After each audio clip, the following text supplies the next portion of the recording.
this 7th day of June, 1945, by direction of the President under the Act of Congress approved 9 July 1918, the Distinguished Service Cross for extraordinary heroism in action against the enemy on 8 January 1945 is awarded to Technical Sergeant Joseph C. Dusak.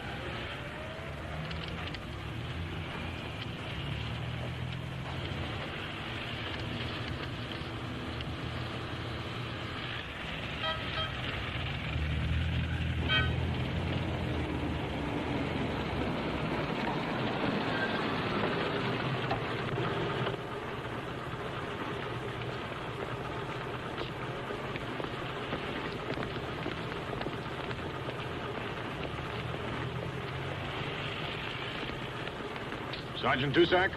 Yes, sir. Get in, Sergeant.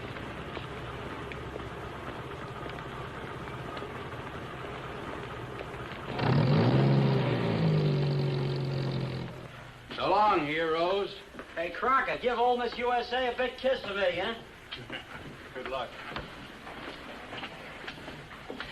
Well, here I am, beautiful, all packed and ready to be shipped. How about telling old Sawbones I want my shipping tag? Corporal, there's someone here to see you. Yeah, what does she look like? They're MPs.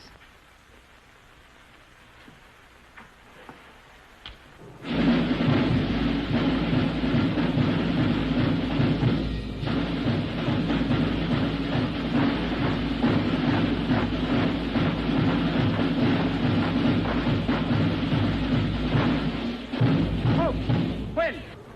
Pull out!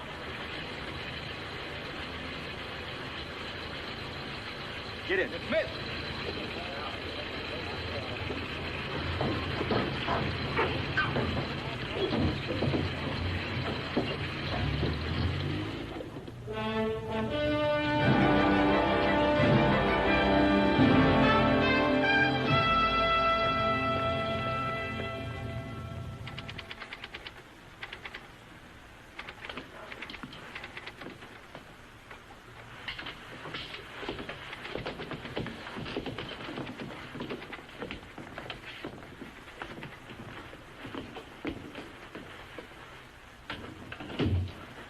In accordance with Article of War number 75, you men are charged with misbehavior before the enemy.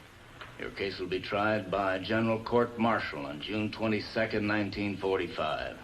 Until then, you'll be restricted to temporary quarters at Elbestrasse 27. Dismissed.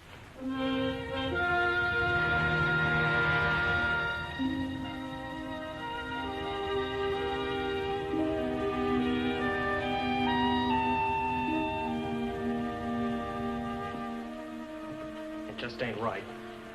Just ain't right. For nearly 3 years, I thought of nothing but going home. Knock it off, Pope. Well, it just ain't right. Well, so it ain't right. You know, you're not the only one. How do you think I feel, huh? I got a kid I haven't even seen yet. You guys make me sick. Always feeling sorry for yourself. Shut up, Croc. And that goes for the rest of you. You know you can get the death penalty for cowardice? Nobody's gonna get no death penalty, and nobody's gonna make that charge stick. Because there ain't no way of proving it. They must know something we don't know, or we wouldn't be here. It's got to be about that patrol we went on. What we know and what they're trying to charge us with are two different things. As long as they can't make that charge stick, what do we care? Just so they don't find out about the other. You know, maybe they know about it already. Maybe they found Steiner and he told them. They didn't find Steiner. What makes you so sure? Well, if they'd have found him, he'd be right in here with us, wouldn't he?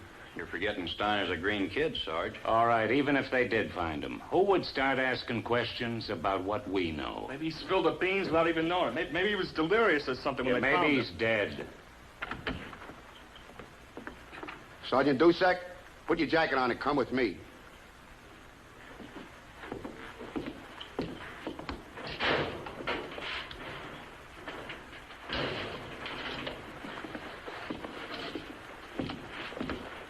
Wait a minute, where are we headed? To talk with your defense counsel. Is this guy supposed to know what's going on? He ought to. He's fresh in the States. Was going through college all during the war. Oh, great.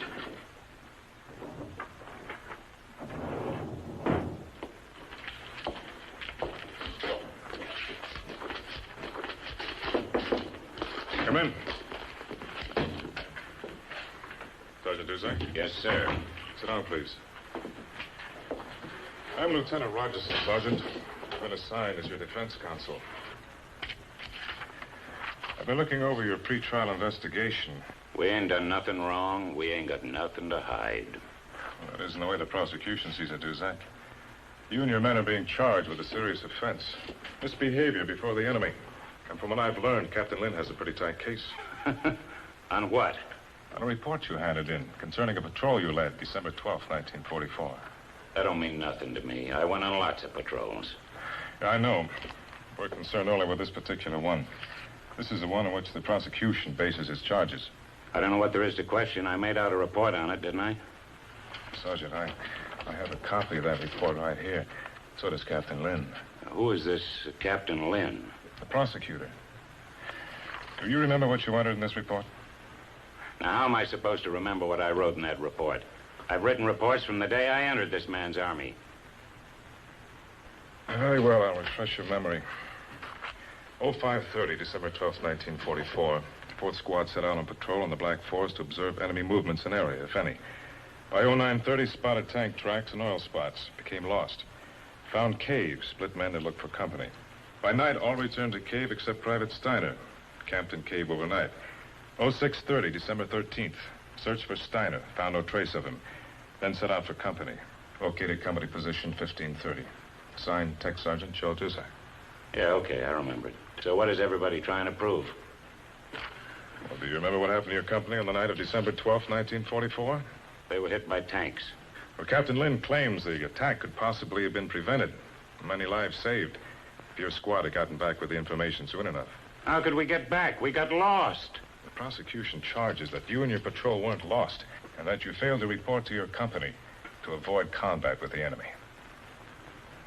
Look, Lieutenant, I'm no coward. Well, did you run into a patrol from another company when you were lost? No, sir. Well, a report was handed in by Sergeant Hutchins of K Company. He claims their patrol encountered part of yours approximately 1700, December 12th. There must be some mistake. Well, how do you account for your name and squad being entered in Hutchins' report? How could they have obtained that information without meeting your patrol? I don't know. Well, does the name Hutchins mean anything to you? I never heard of him. All I can say is there's something fishy here someplace. That's what the pre-trial investigator thinks. You see, if your men were lost, why didn't they mention it to Hutchins and his men? And why did they tell Hutchins they hadn't seen any trace of the enemy when your report stated you had? I don't know about that, but I never met another patrol. Well, Hutchins was told your patrol had only been out a couple of hours. From 0530 to 1700 is hardly a couple of hours. Look, Lieutenant, I don't know what this is all about, but I do know I spent 3 lousy years in this war, most of it on the front lines. That report all typed nice and neat. You know how that report was first written? With a pencil in one hand and a rifle in the other and my butt freezing in the snow. Try it in the next war, Lieutenant, unless you spend 4 more years in college. Sergeant! Go ahead, tack on insubordination, too. I'm not here to prosecute you, Dusak. I'm only trying to present you with the facts. You better realize you and your men are going to need a lot of help. Where are we going to get it?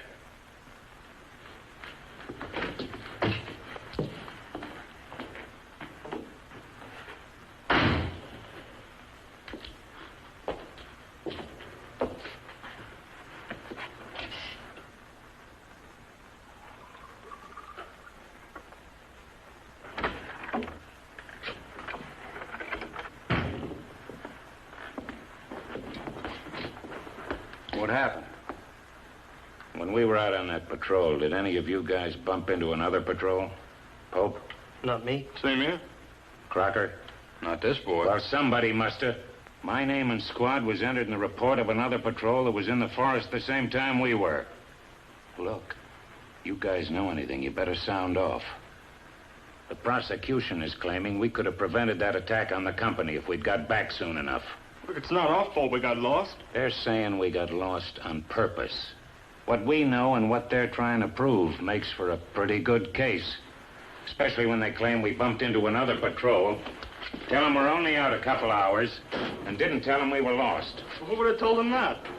That's what I'd like to know. Who was telling you all this? A shavetail. What's he got to do with it? He's supposed to be our defense counsel. Well, I knew this was too perfect to get away with it. We still will, as long as nobody opens their yap. Remember, they gotta prove what they claim. Look, maybe if we told them the whole story. Are you crazy? We don't tell them nothing. Hey, how about Finley, Barton, and Tortola? Dead men don't talk.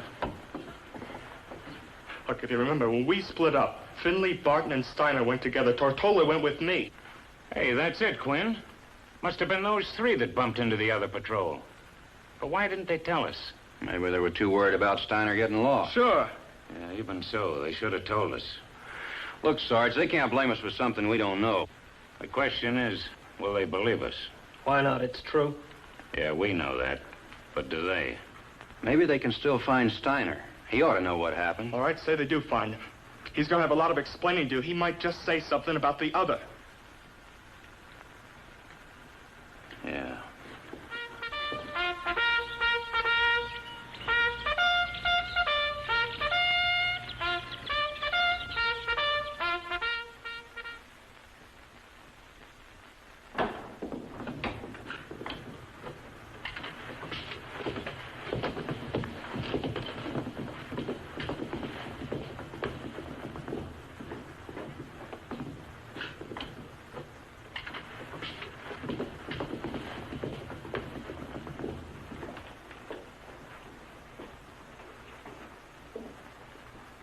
Be seated.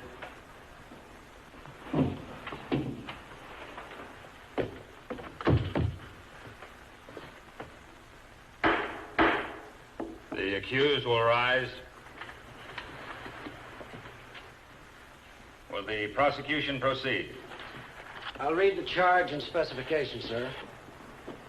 Charge: violation of the 75th Article of War. Specification: in the Technical Sergeant Joseph C. Dusak, Corporal John Crocker, Corporal Carl H. Quinn, and Private William G. Pope did, while on combat patrol on or about December 12, 1944, misbehave themselves before the enemy. With full knowledge of pending enemy tank attack, they did willfully remain away and withhold this information, thereby endangering the safety of their entire company. How say you to the charge and specification? Guilty or not guilty? Sergeant Dusak? Not guilty. Private Pope? Not guilty. Corporal Crocker? Not guilty. Corporal Quinn? Not guilty. The accused may be seated. The prosecution wishes to call Lieutenant Robert Conroy as its first witness, sir. Lieutenant Conroy.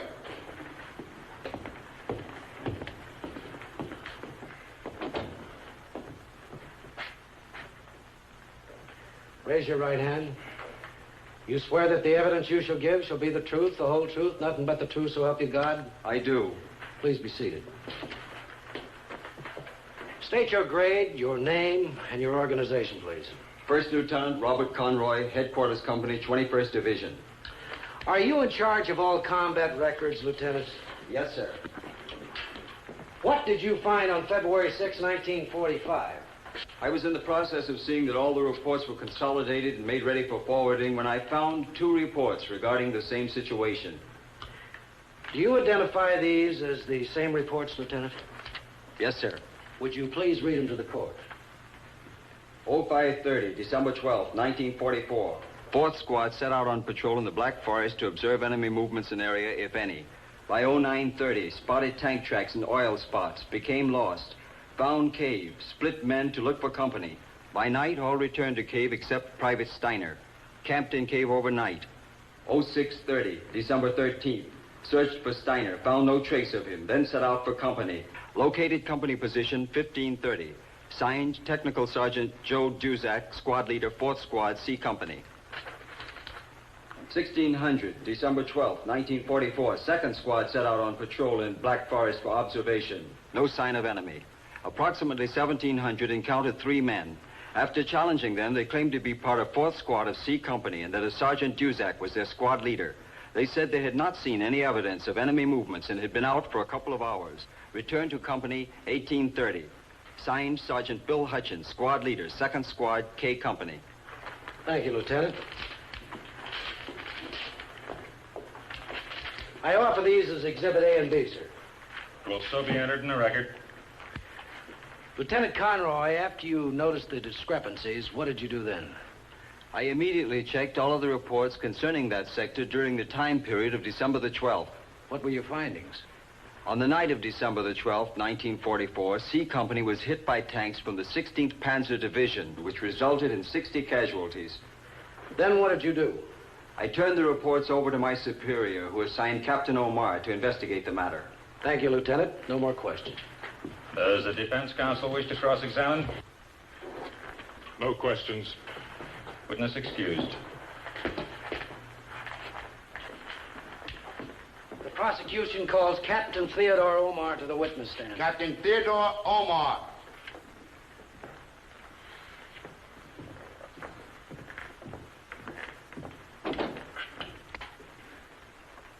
Raise your right hand. You swear the evidence you give shall be the truth, the whole truth, nothing but the truth, so help you God. I do. Please be seated.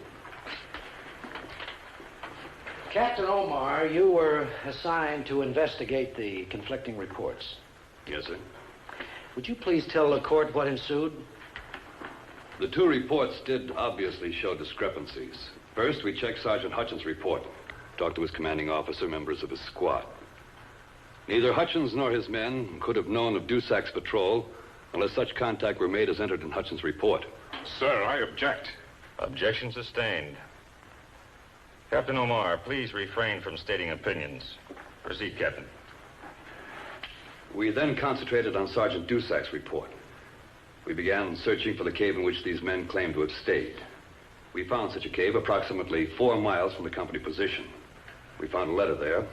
It was addressed to Private Steiner. In the cave, we also found ashes and partially burned German newspapers. We took pictures of the cave and then left. Captain Omar, are these the photographs you took? Yes, sir. Is this the letter? Yes, sir. Thank you, Captain.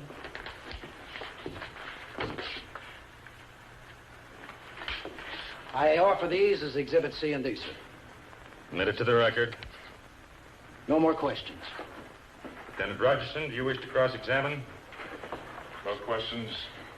Witness excused. The prosecution calls Captain James Tanner to the witness stand, please. Captain James Tanner.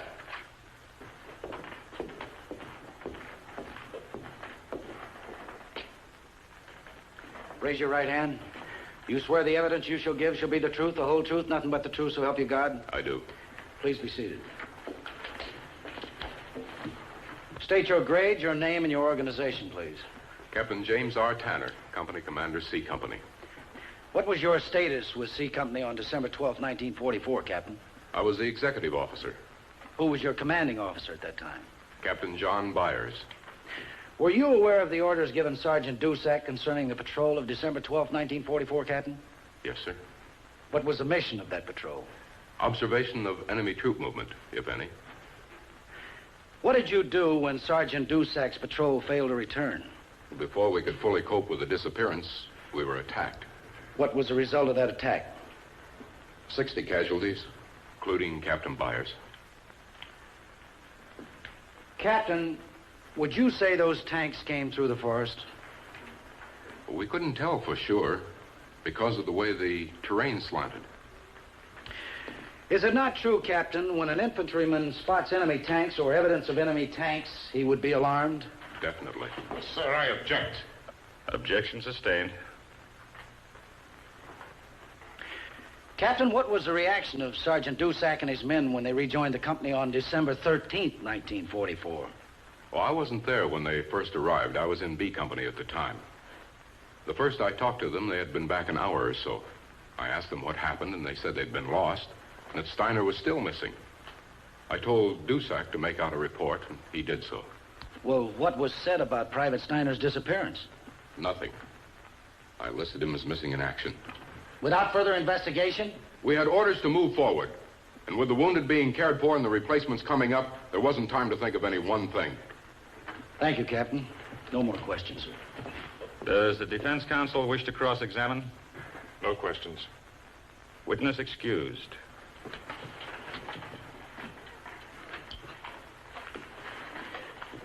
The prosecution calls Sergeant Hutchins to the witness stand. Sergeant Hutchins.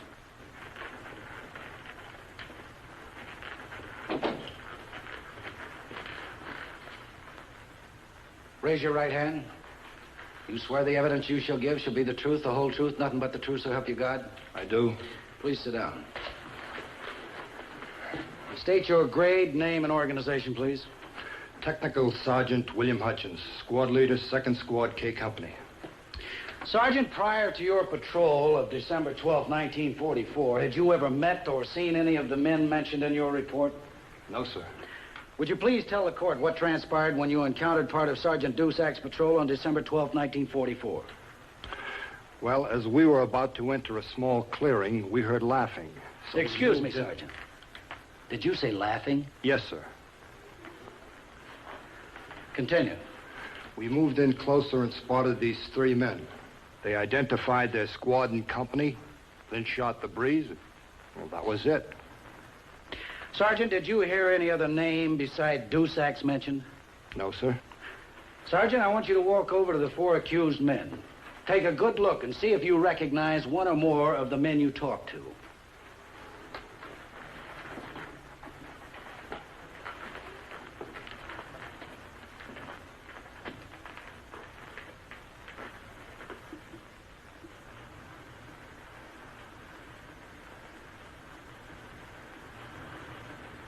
No, sir.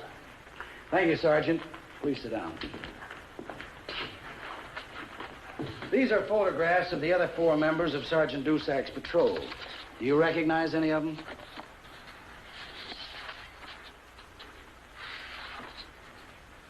No, sir. Can you give me a description of the men you talked to? They were in their 20s, I'd say, and about medium size. Did any of them wear stripes? No, sir. Did any of them carry a sidearm? No, sir. Are you sure? Yes, sir. They had M1s. Did any one of them mention anything about being lost and having been lost since morning? No, sir. Did they mention anything about a cave? No, sir. Sergeant, I'd like to ask you one more question. Say you were lost on patrol and you encountered another one. What would you do? I'd tell them we were lost. Thank you, Sergeant. No more questions, sir. You may cross-examine Lieutenant Rogerson.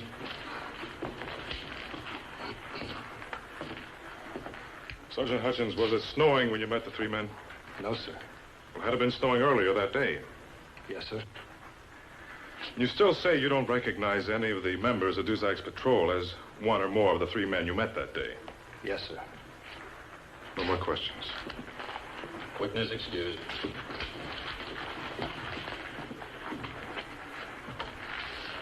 The prosecution calls Private Arnold Swanson to the stand, please. Private Arnold Swanson.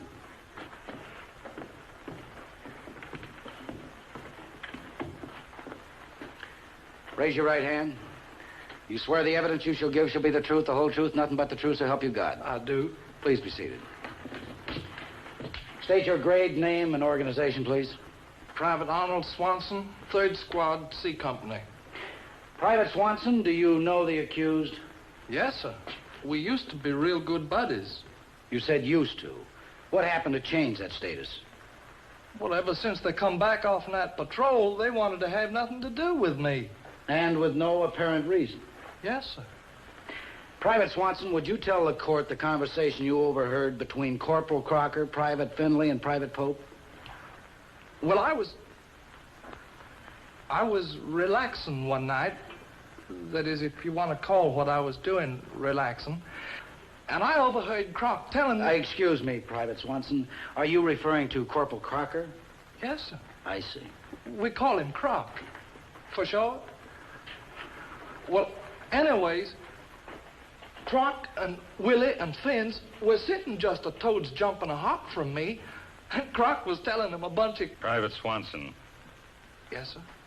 Please do not use nicknames. Yes, sir. Well, anyways, Crocker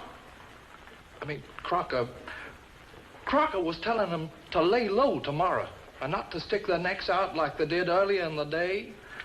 And then Fins, that's Finley, Finley said, "You think we're crazy or something?"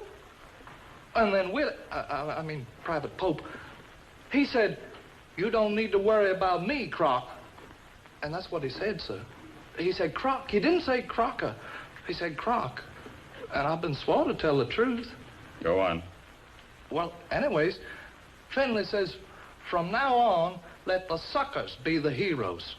And when I heard that, my blood fair boiled. And I told them guys off. And I ain't said a word to them since. No more questions. Does the defense counsel wish to cross-examine? No questions at this time. You're excused, Private Swanson. Yes, sir.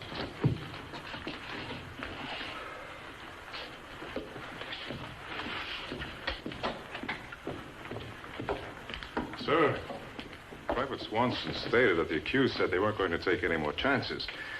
But accused records plainly indicate that such was not the case. For on the date of January 8th, 1945, 28 days after the eventful patrol, all these men participated in furious fighting. Private Barton, Finley, Tortola were killed, Corporal Crocker was wounded, and Sergeant Dusak performed feats of heroism for which he was awarded the Distinguished Service Cross. Lieutenant Rogerson, your statement is not admissible to the record at this time. Sergeant, strike Lieutenant Rogerson's statement from the record. Captain Lynn, call your next witness.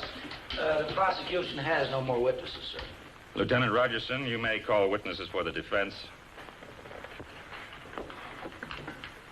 Defense counsel would like to request that this court be adjourned so that the defense can have further consultation with the accused. Request granted. Court adjourned until 10:00 tomorrow. You mean to tell me you men are just going to sit there and slowly let Lynn put a noose around your necks? We don't need any help from you, Lieutenant. Sergeant, when you say we, are you speaking for these other men? Whatever the Sarge says is okay with us. What about your families? How do you think they're going to feel when they hear about this? If you men are found guilty, it's going to be mighty tough on them. They'll live with a black mark the rest of their lives. We know we're innocent until we're proved guilty. What was said at that hearing today ain't going to convict us. I want very much to help you men. But as it now stands, there's nothing I can do.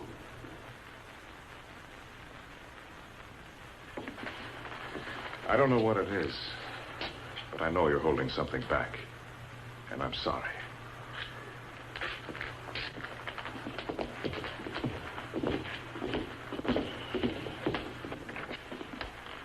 I don't blame them for walking out. Knock it off, Pope. They know all there is to know. Yeah, all except what we know. Well, we sure ain't going to tell them that. Look, Quinn, we told them everything else. Well, I don't like it. That Lynn asked too many questions. I hope they don't put me on the stand. I might get all mixed up. You better not. There ain't no reason to get all mixed up, Willie.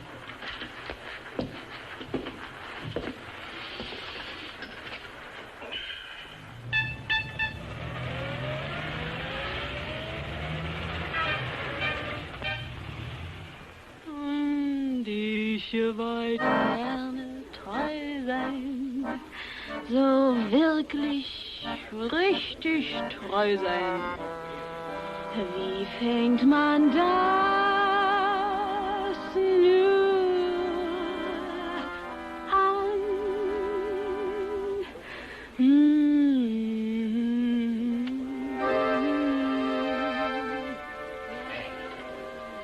Seriously, Steve, if Dusak had wised off to me like he did to you, boy, you know, the trouble with these combat soldiers, they think they won the war by themselves. He has a DSC, Alan, the Army's second highest honor. They don't hand those out just for being on the front lines. Okay, so he's got a DSC. What about those 60 men who were killed? What did they get? A man who gets a DSC is not a coward. And a squad who's received 2 silver stars, 5 bronze stars, and 2 purple hearts aren't cowards either. Well, if his patrol was lost, why didn't he say something about it to Hutchins' patrol? You seem to forget you're the assistant to the defense, not the prosecution. Well, I'll try to remember that, boss.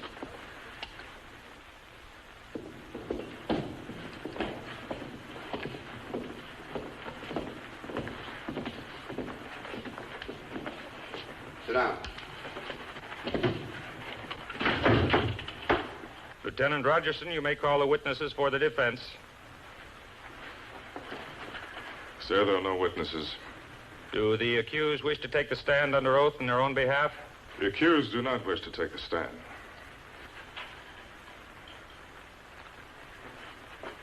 Sir, what I'm about to request is not entirely in the normal line of court-martial procedure. But with the court's approval and the approval of the accused, I would like, in the interest of justice, to question the accused while not under oath. Court grants permission if it's agreeable with the accused. You're within your rights if you refuse. But this is the last chance to clear yourselves. If you agree, it may have a favorable effect on the court.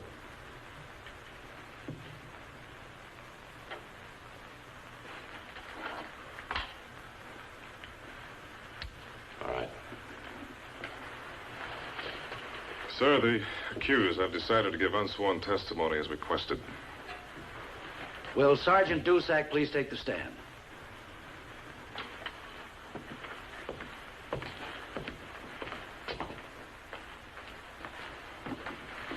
Sergeant, how long was your division in combat? About 25 months. Where? Italy, France, Germany.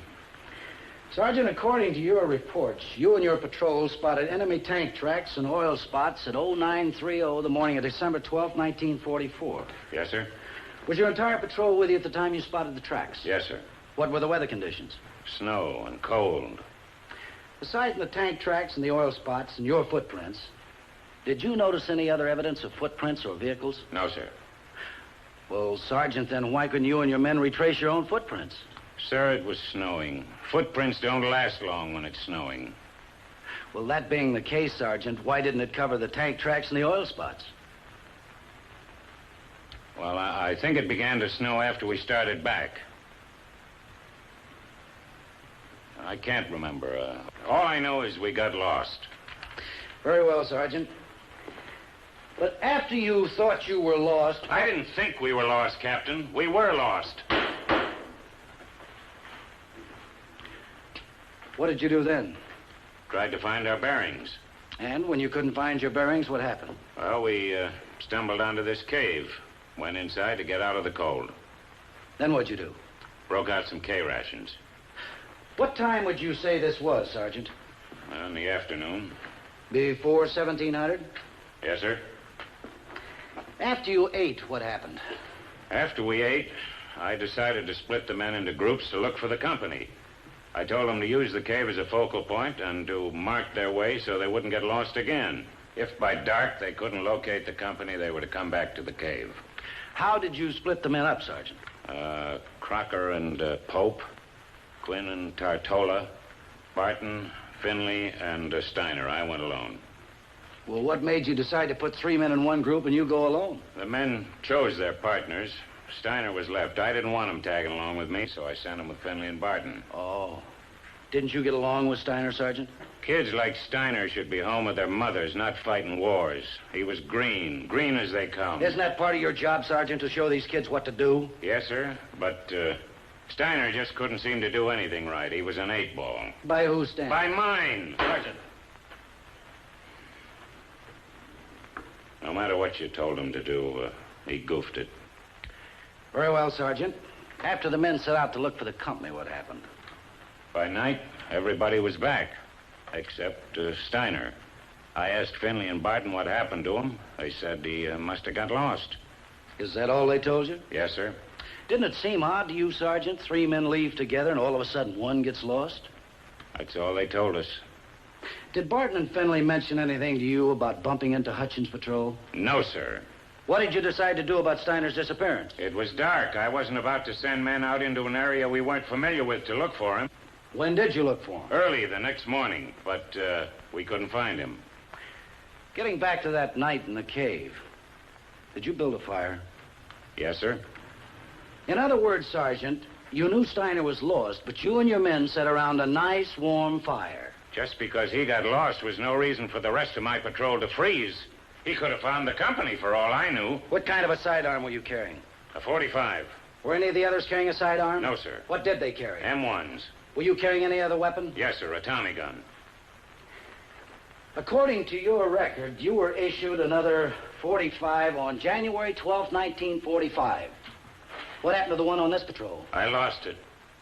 One more question, Sergeant. Have you ever become lost on patrols before? No, sir. No more questions.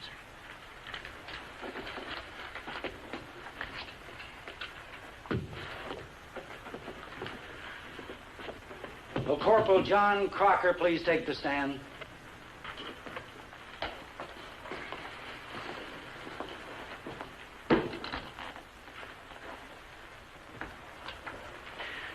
Corporal, you were with Sergeant Dusak's patrol on December 12, 1944? Yes, sir. You heard the report submitted by Sergeant Dusak concerning that patrol? Yes, sir. Does that report tell everything that happened on that patrol? Yes, sir. Corporal, how well did you know Barton, Finley, and Steiner? As good as the rest. How did you feel when Barton and Finley came back to the cave and told you Steiner was lost? Well, I felt bad. Oh, you felt bad? Yes, sir. But not bad enough to go out and look for him. Did you have any reason to dislike Steiner? No, sir. I was kind of close to him. He depended on me. Corporal, you were awarded the Bronze Star for Valor on July 26, 1944 for saving a soldier as he lay wounded within plain sight of the enemy. You risked your life to save his. This soldier was not even a buddy of yours or a member of your company. Yet your own buddy, a member of your own patrol, disappears, and all you can do is feel bad about it. No more questions.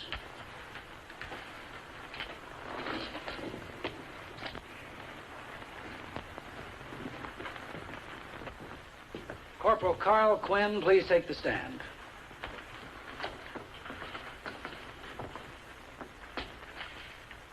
Be seated, please.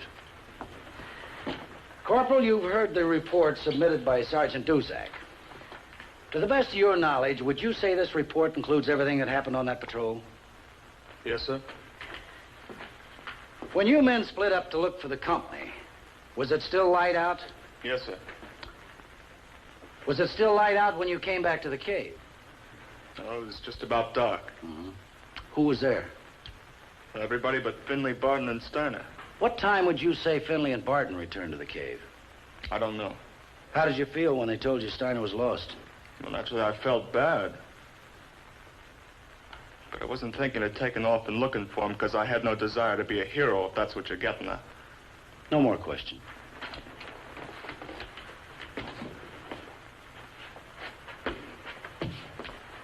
Private William Pope to the stand, please.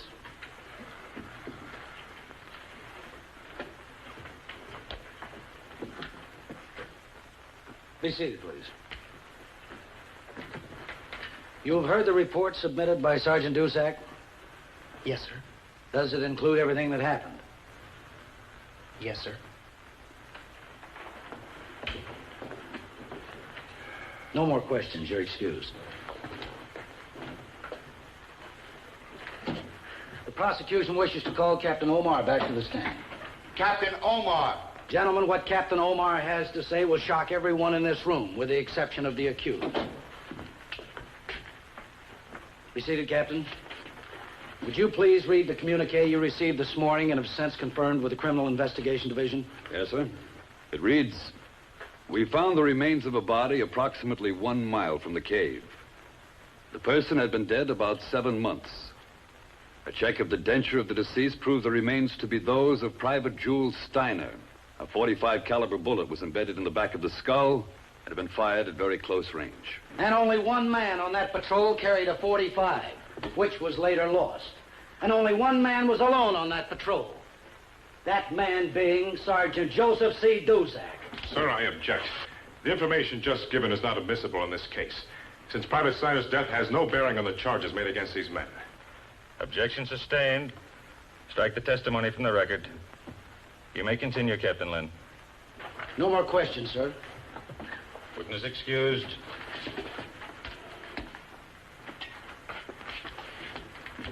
Sir, you have been presented with the facts concerning this case. 8 men were sent out on a patrol. 8 men saw evidence of tanks. 8 men became lost. 3 of the 8 men encountered another patrol. But were they concerned about tanks and being lost? No, they were laughing. Laughing in enemy territory, mind you. And not only were they laughing, but they deliberately lied to another patrol. And in the cave, while these men were sitting beside a nice warm fire on the night of December 12th, 1944, their company was practically wiped out. 60 casualties. And unless new evidence is introduced into this hearing, the prosecution recommends that they be given the stiffest penalty possible. And I mean the death penalty. The defense counsel may now cross-examine. Instead of cross-examination at this time, the defense requests this court adjourn until a later date. Request granted. Court is adjourned. I know what you're thinking, but I didn't do it. I don't know how to make you believe me. I had nothing to do with Steiner's death. You were the only one carrying a .45. Yeah, I know, but I'm telling you, I didn't kill him. Sergeant Joe Dusak. Big, brave hero. No wonder you conveniently lost a .45. No wonder you wanted to be alone, you murderer.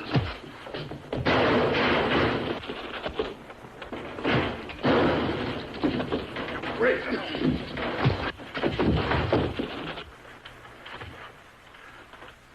I hope you're satisfied now. I'm sorry, Willie. You shouldn't have butted in.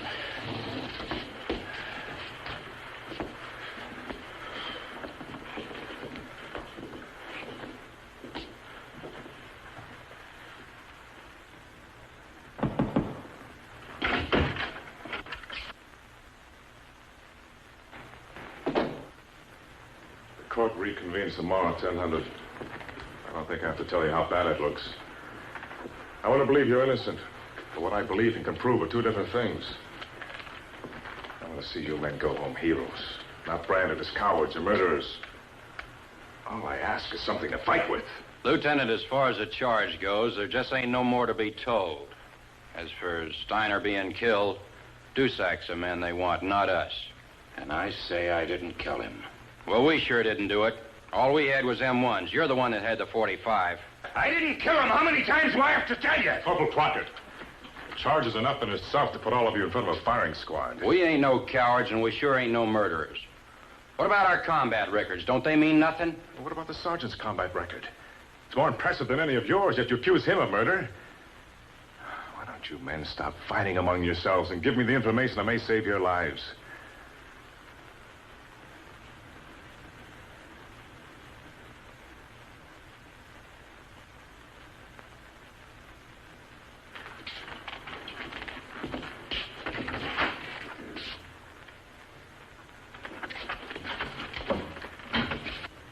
Well, I don't know about you guys, but tomorrow I'm telling everything.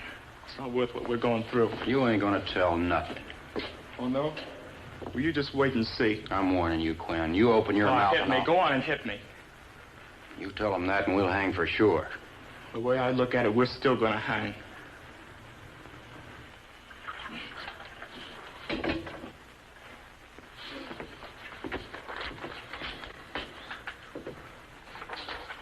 Thanks.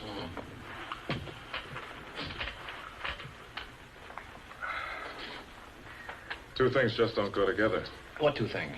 Their excellent combat record and cowardice. But I don't know what to do about it. You've done everything you could. I haven't done anything but sit in that courtroom and look stupid. When I first met Dusak, I told him he needed help. And he looked me right in the eye and said, "Where am I going to get it?" Looks as though he was right. You're asking too much of yourself, Steve. Well, when the Army assigned me to this case, they expected me to give these men the best possible defense. For once, I'd like to live up to what was expected of me by others.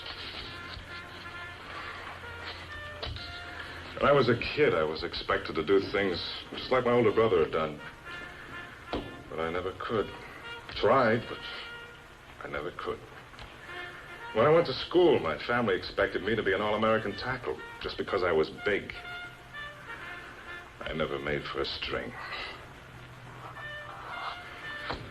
Alan, there are 4 men's lives at stake. Somehow this time I've got to do it.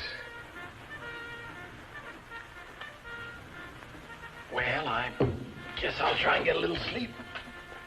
You know, Steve, might be a good idea if you try the same thing. Yeah, that's a good idea. Now, excuse the self-pity, will you? Sure. Forget it.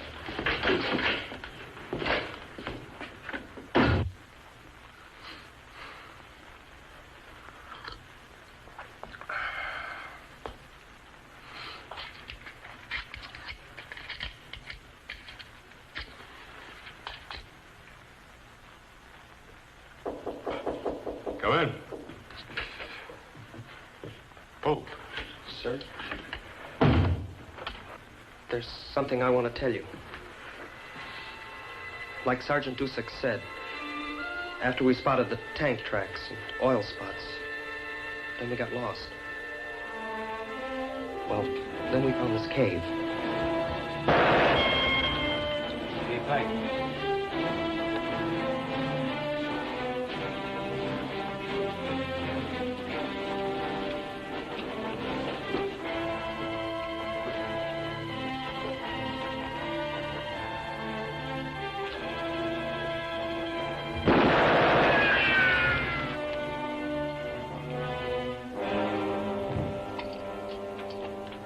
Chow down.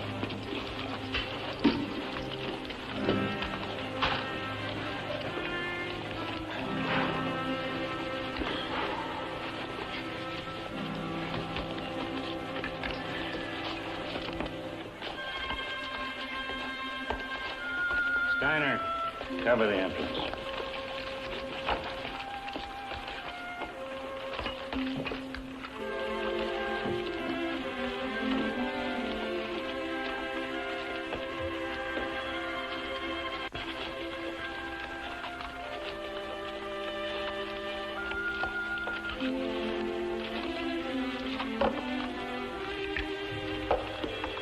Let's have the rest of those cartons, huh? I just freeze them in here.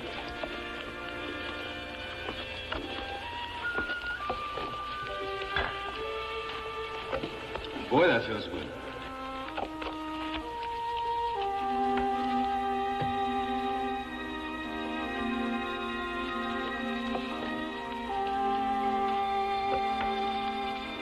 Wonder where we are. At least it's warmer in here than it is out there.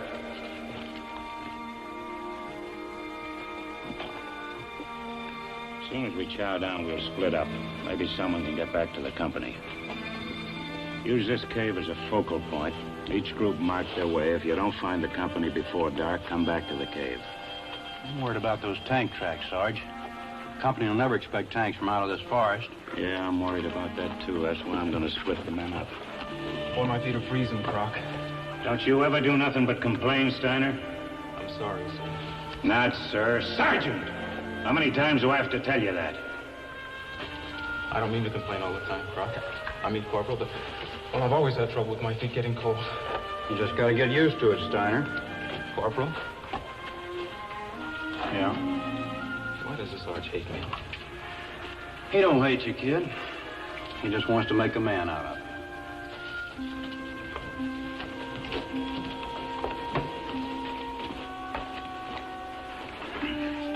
You ought to lay off the kid, Sarge. He's trying. All them kind know how to do is gripe.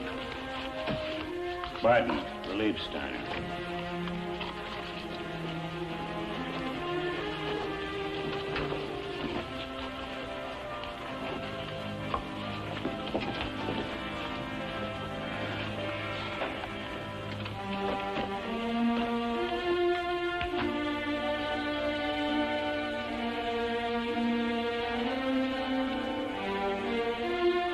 Split up. Every man pick a partner. Finley? I'll take Barton. Crocker? Willie. Quinn? Portola. Steiner, you go with Finley and Barton. Now, if I can just make head or tail out of this map.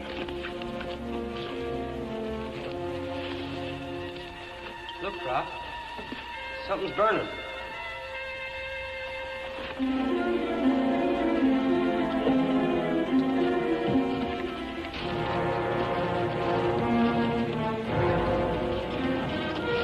Something's wrapped inside it.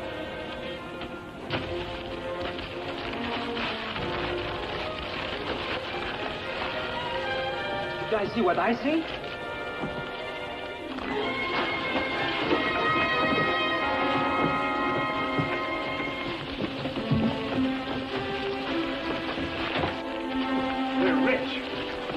I never seen so much money in all my life. Sword Club, here I come.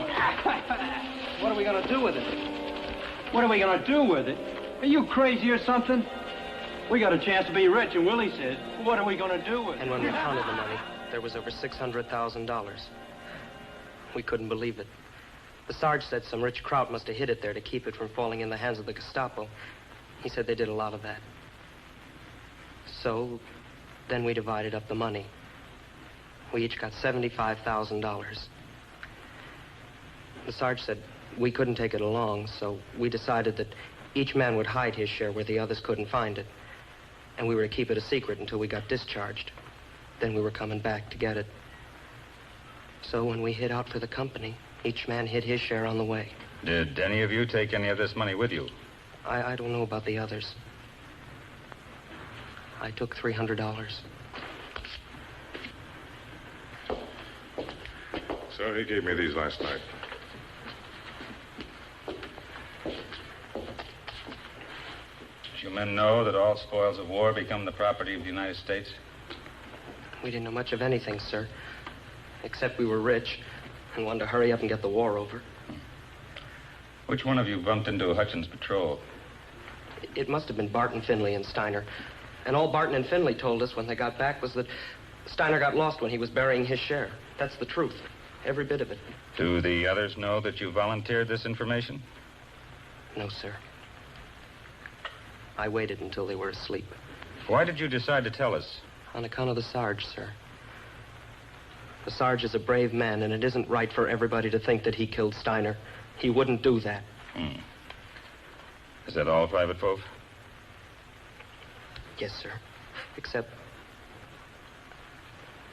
I wish you wouldn't tell the others I told. The request will be complied with unless it becomes necessary to disclose the source. Thank you. This court will reconvene at 10:00 tomorrow.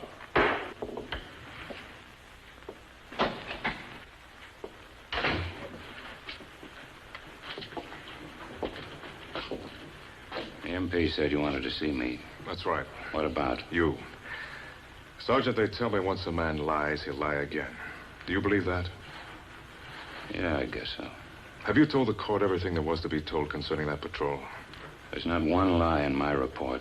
I'm not referring to your report. There's just no more to be told. What about the German newspapers? Do you know how they might have gotten there? How am I supposed to know how they got there? Anyway, what's so strange about German newspapers in Germany? You don't know anything about them at all. All I know is what Crocker says. He threw them in the fire. Nothing else, huh? Why the cat and mouse game, Lieutenant? Because $600,000 was found wrapped in those German newspapers you say you know nothing about. The secret's out, Sergeant. That money you found will have to be turned over to the government. Pope. Who's Pope? He went on sick call this morning. That's why the session was canceled. It was Pope, wasn't it, Lieutenant? Regardless of how the information was revealed, you lied to me. And if you lie about one thing, you lie about another. Now, just what else happened?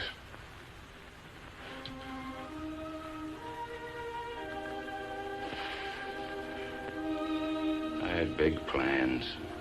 I was going to do things. Going to start a business.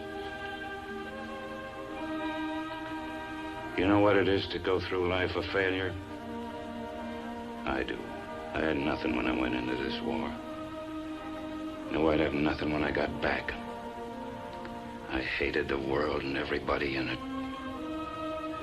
And when we found the money, it changed my mind. All of a sudden, the world meant something to me. Had something to live for, something to fight for. I was nothing but a bum. Same thing I am now. But I'm not a coward or a murderer.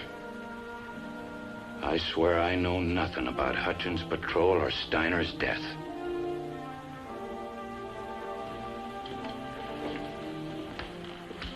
They know everything.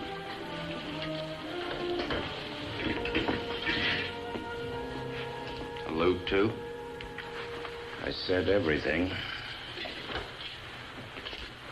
Who was a dirty rat? Quinn? It wasn't me. I'm glad they know, though. It's a big relief. Sick call, eh, Willie? Was you, wouldn't it? You're choking me. Do more than choke you, you... Leave him alone, Crocker. I told him. You? Yeah. Just because they're gonna nail you, you want to make sure the rest of us get nailed, too. I should have known it was you. Yeah, you should have known it was me.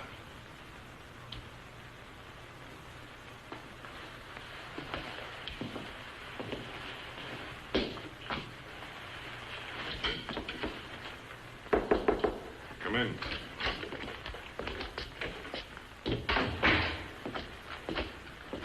Well? Dusak denies killing Steiner. And you believe him, hmm? Yeah. Unfortunately, beliefs don't win cases. Oh. Greed can make a man do some funny things, even commit murder. Maybe Dusak thought that 150,000 was better than 75. The answer to this whole case lies between the time they split up and the time they returned to the cave. That's when Hutchins' patrol was encountered and Steiner turned up missing. The only thing that puzzles me is, even if Steiner and Barton and Finley did lie to Hutchins, well, why didn't Barton and Finley, why did they keep it a secret from the others when they returned to the cave? They'd have no reason to hold that information back from the others. And another thing, how can three men go off someplace, one disappear, without the other seeing what happened? Well, whatever it is, has something to do with Steiner's death. And Dusak had to be in on it because he was the only one carrying a .45. Barton and Finley are dead, so the secret must lie with Dusak. Wait a minute. Dusak wasn't the only one carrying a .45. What? No, Hutchins. He was a squad leader. He would have been carrying one. You yourself said a man could commit murder for greed. Maybe Hutchins saw Steiner bearing the money. You're right. I know they would have checked that. Maybe they haven't. Captain Omar, please. Extension 116. You see, if Hutchins were... Hello, Captain. This is Stephen. Stephen Rogerson speaking. Was Hutchison's .45 checked by ballistics? Oh, I see. No, just an idea. Thanks anyhow. Well, it was a good try. How about something to eat, Steve? Might as well.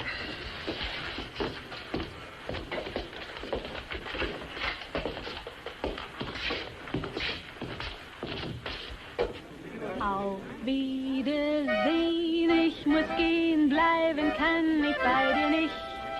Frei muss ich sein, einerlei, ob dabei auch mein Herz vor Schmerz zerbricht. Frei muss ich sein, denn das Leben ist kurz und die Welt so weit. Drum zieht's mich in die Ferne schon nach kurzer Zeit. Ich bin nun mal ein Tramp, es tut mir leid, doch frei muss ich sein. Es zieht mich fort in die Wälder, in die Felder, mich ergreift die Wanderlust. Bin ich auch dort nicht geborgen, frei von Sorgen, wie bei dir an deiner Brust. Well, hello, counselor. Sit down, I'll buy you a drink. We could use one. Collaborationist? Fräulein? Well, it looks like Pope's testimony this morning just about put the case on ice. Tough luck, Lieutenant. Yes, I guess it's all through, but going through the motions. Lieutenant? Thank you. Gentlemen, to us.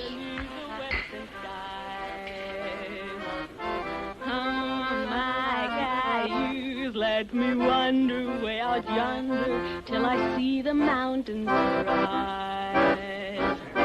I want to ride to the ridge where the west commences and gaze at the moon till I lose my senses. Can't stand hovels and can't stand fences. Don't fence me in, oh no, don't you dare to fence me in. Oh, thank you. Thank you very much, Captain. Well, you speak very good English, Fräulein. Where'd you learn it? Oh, I learned it at the gymnasium. That's the equivalent of your high school, Captain.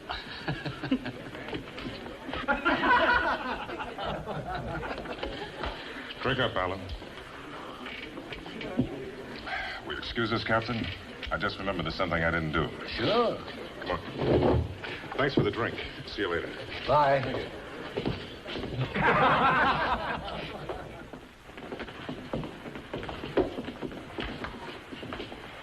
Be seated. Lieutenant Rogerson, the court grants you permission to recall witnesses at this time as you have requested. The defense recalls Sergeant Hutchins to the stand. Sergeant Hutchins.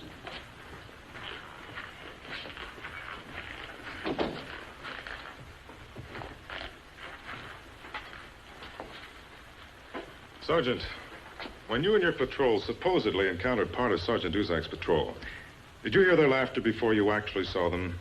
Yes, sir. How far away would you say you were when you heard the laughter? Oh, 50 or 60 yards, I guess. Well, they must have been laughing quite loudly to be heard at that distance. I guess so. I would say laughing that loud in enemy territory would be quite dangerous, wouldn't you? Yes, sir. Never thought of it like that. Well, when you first met these men, did you find out what they were laughing about? No, sir. Sergeant, just what happens when you encounter another patrol in enemy territory? Well, you challenge them. And why, may I ask? Well, because it was common practice for Krauts to try and pass themselves off as American soldiers. I see. I understand the Germans were experts at infiltration. Yes, sir, they were. Well, are we to assume, then, that you've encountered imposters before? That's right, sir. You testified earlier that you had never met or had known any of the accused before that patrol. That's right, sir. I still don't know them. And these three men told you they were 4th Squad of C Company and that a Sergeant Dusak was their squad leader. Yes, sir. They also told you they hadn't seen any trace of the enemy and had only been out a couple of hours. Yes, sir.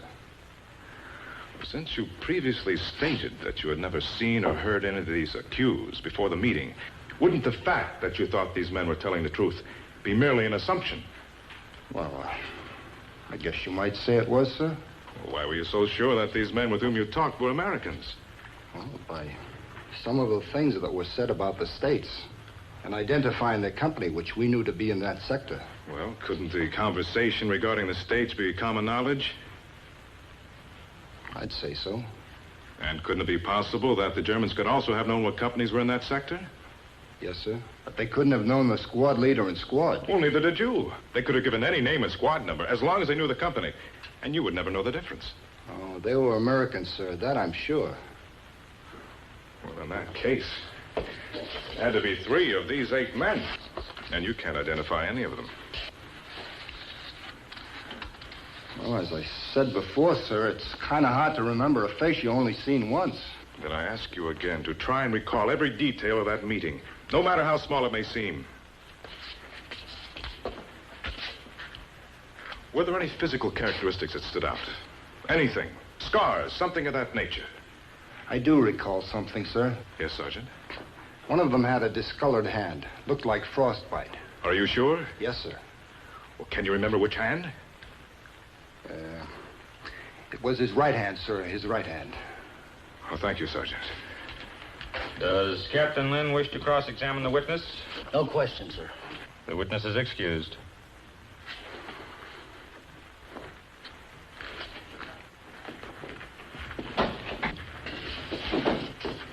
Defense recalls Captain James Tanner to the stand. Captain Tanner.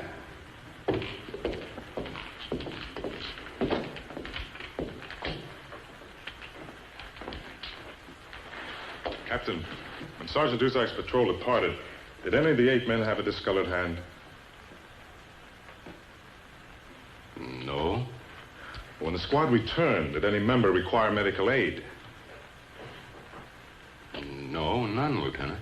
In other words, you didn't see any signs of severe frostbite, such as a discolored hand, on any of the 7 men who returned? Definitely not. Thank you, Captain. Captain Lynn, do you wish to cross-examine? No question, sir. Witness excused.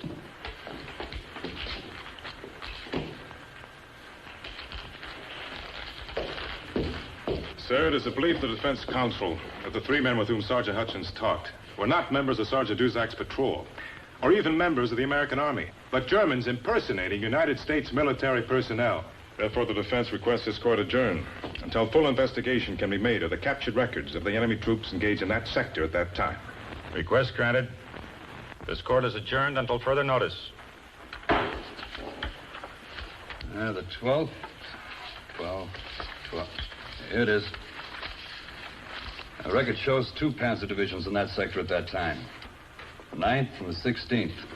On May the 8th, 1945, VE Day, we captured remnants of the 9th Panzer Division. Major Werner Ludwig, an officer of the 9th, refused to surrender and took his own life. We'll run a teletype to all military hospitals and PW camps. And just hope that our man is one of those captured.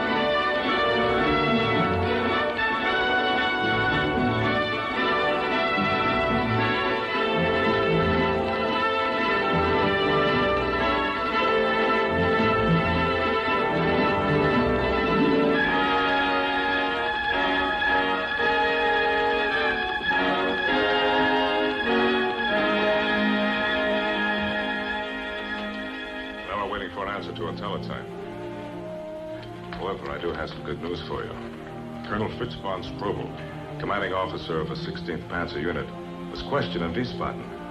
He told them there that his attack on your company the night of December 12th did not come through the forest. Then we weren't to blame for those casualties. That's right. All we have to do is hope that our man's a prisoner of war, that our teletype locates him.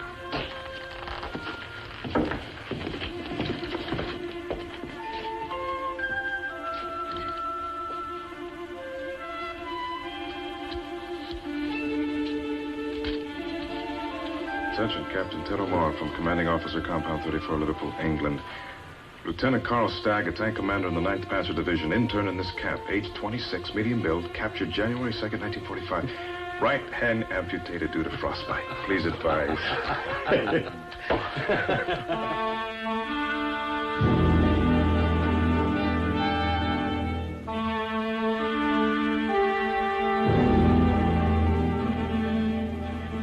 Your hat, if you please. You are Lieutenant Carl Stagg? Ja, ich bin. The court has been told that you have been informed as to your purpose here. Is that correct? Ja, es ist so. Be seated.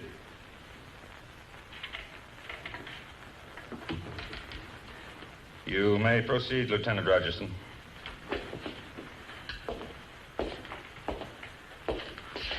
You were formerly a tank commander of the 9th Panzer Division, were you not?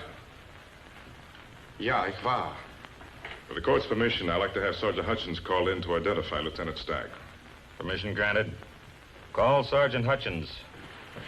Sergeant Hutchins.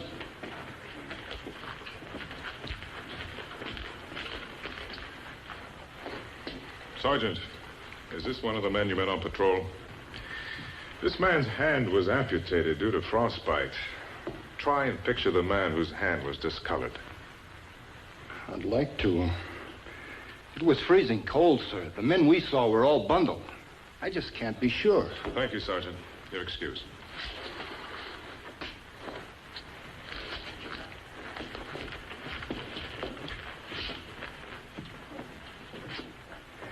Lieutenant Stagg, you've admitted that on December 12th, 1944, your division was adjacent to the Black Forest. I said it was possible. We were on the move. Yes, I know. I'll rephrase the question.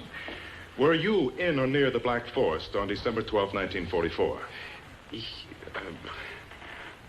I do not know. Lieutenant Stagg, I might warn you that your evasion of these questions may well involve you in a war criminal investigation. I have fought honorably. I have done nothing wrong. Then be more specific in your answers. Lieutenant Rogerson? Were you in or near the Black Forest on December 12th, 1944? I could have been. I do not know. Well, have you ever heard the name, Sergeant Joseph Dusak? 9. Have you ever worn an American uniform for the purpose of deceiving the forces you opposed? I have worn always this uniform that I wear now. I see. Well, you've stated that you're a tank commander. On December 12th, 1944, who was your commanding officer? Major Ludwig. Major Werner Ludwig. On December 12th, did Major Ludwig order you and 2 men to don American uniforms so that you could mislead the patrol led by Sergeant Hutchins?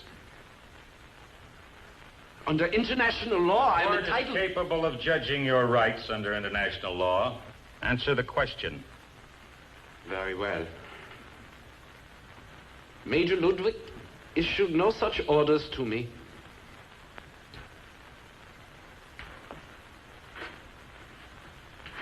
With the court's permission, I'd like to consult the records to refresh my memory on a certain matter. Defense counsel should have come into court with his mind already refreshed. Permission granted. However, there can be no further delays in this trial, Lieutenant. Yes, sir.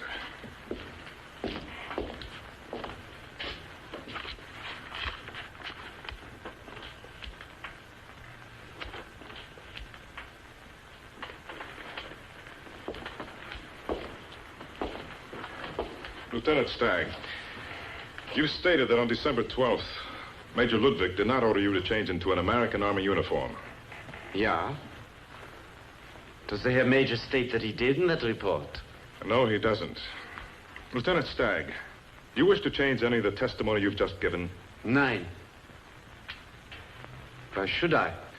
Well, I'd like to ask if you're aware of the penalties of perjury on the part of a military prisoner of war under the Articles of the Geneva Convention. Well, if you're not aware of these penalties, I'll read the article to you. I know all the articles of the Geneva Convention. Then we'll assume you've been speaking the truth, as technically you were. I do not understand what you mean by this technically. This report which I hold in my hand is the official record of your unit on the day so named December 12th. I've stated that technically you spoke the truth when you testified that Major Ludwig did not issue such an order to you on December 12th. Because on December 12th, Major Ludwig was dead. That's a lie. Oberlieutenant Stagg, I charge you with the murder of Private Steiner, who you shot down in cold blood in violation of the Geneva Convention, and using his uniform to impersonate an American soldier. That's a lie. Major Ludwig shot the American private. He shot every prisoner we took.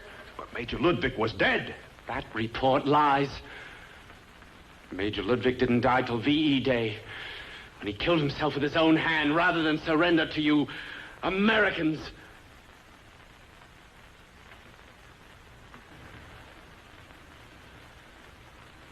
You tricked me. Will the board please note that the witness now speaks perfect English? English that could well have fooled the members of any patrol he encountered. Particularly when the witness had already clubbed the name of the company and the squad sergeant from his victim. It was Ludwig who shot him. I touched no prisoners. I lived up to the Geneva rules.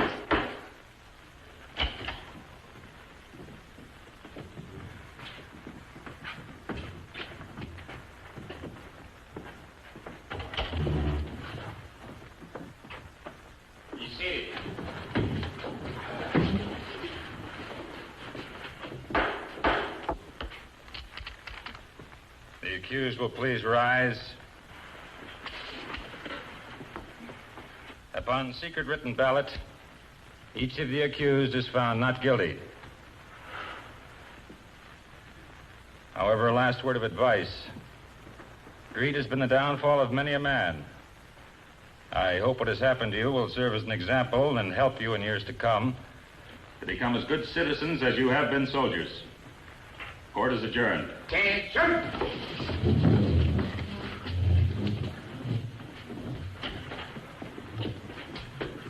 At ease. Congratulations, Lieutenant. Thanks, Lieutenant. Thanks, Lieutenant. Great. Great. Thank you. Thanks, Lieutenant. Okay, now, Willie. Okay. All good? Yeah, man. Oh, by the way, it may interest you men to know that the money you found wouldn't have done you any good anyway. Turned out to be counterfeit. How about that?